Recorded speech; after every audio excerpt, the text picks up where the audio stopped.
Good morning. This is Pastor Ray Frank, Syracuse Wesleyan Church. Today is Monday, August the 26th. Thanks for checking in online and listen to me muse a little on this Monday morning. Yesterday I spoke about, in the sermon, about God's plan for husbands and wives. And part of that discussion was that husbands should be considerate of their wives. The scriptures admonish us as husbands to do just that. 1 Peter 3:7.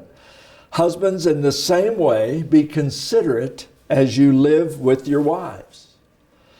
I like the way the ESV translation uses that term. Likewise, husbands, live with your wives in an understanding way. The literal translation could be living with one's wife knowledgeably. Now I can hear somebody laughing and say, who can understand a woman? Nobody can do that. Well, I believe that it's one of God's greatest gifts. Couples can live with each other for 50 or 60 years and still be discovering new things about each other. What a gift that is. You know, there is no reason for your relationship to be stagnant or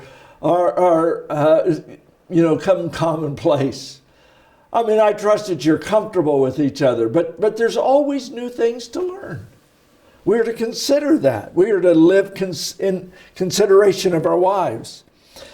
The fact that we don't fully understand our wives' motives, temperament, sense of humor, our way of thinking is no excuse not to make the attempt to always be seeking to understand and gain more information about how to express our love to them. The whole purpose of learning about each other is so that we can more and more show their love and respect that I think every follower of Jesus wants to do for their spouse. The blessing of having a fulfilling, loving, deeply committed relationship far outweighs whatever effort it takes to make that work. You know, God designed women to be a helper for a helpless man. The wise husband will daily depend upon the wisdom, insight, grace, courage, faithfulness, integrity, skill, and giftedness of his godly wife. His wife submitting to him in no way makes him in any sense superior, but responsible before God to be the spiritual leader of his own home. That was part of the sermon that I preached to husbands and wives yesterday. Well, God intends for us as husbands to put the needs of our wife above our own.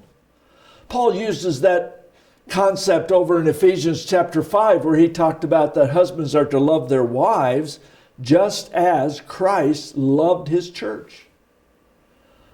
Christ laid down his life for the love of his bride, the church. So what are we doing to lay down our lives? Are to put our wives' interest above our own in our marriage relationships.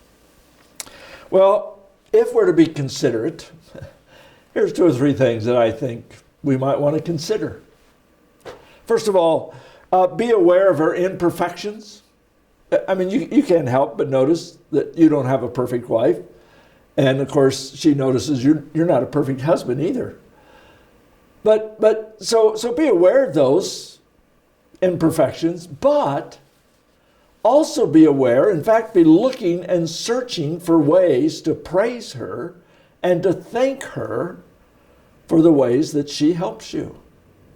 Yeah, she may have burned the bacon, but hey, she got up and fixed your breakfast. That's a big deal.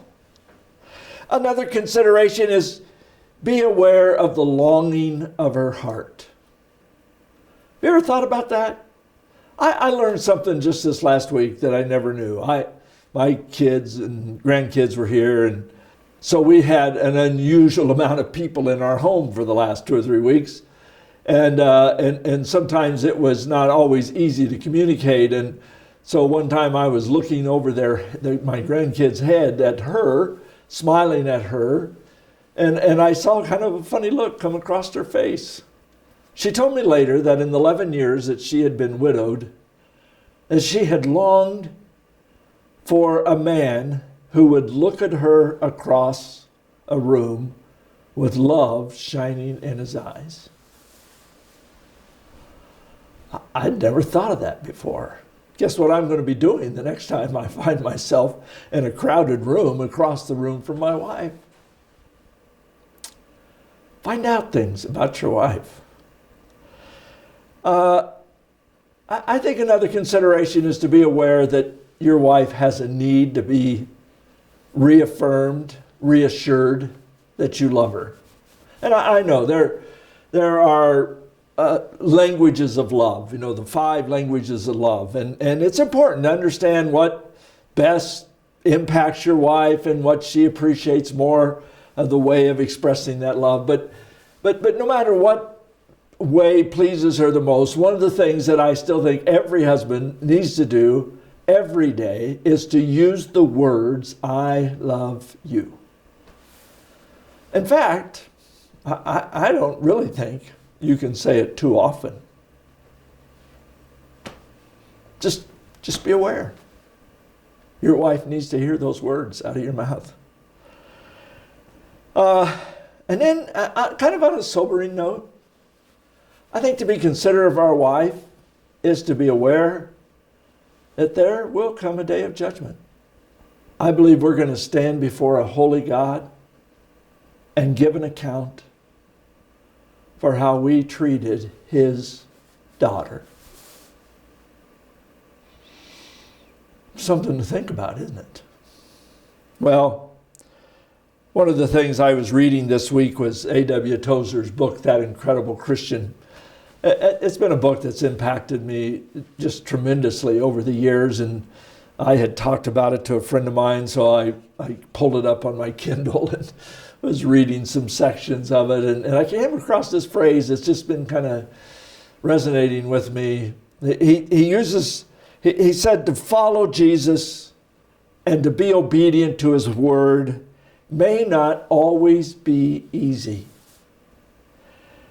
but at the last, it will be all that really matters. Well, this is one area of God's word that I want to fully be obedient to, as I do all of it. But think about how do we live together as husband and wives, considering each other's needs. Hey, have a great week. God bless you.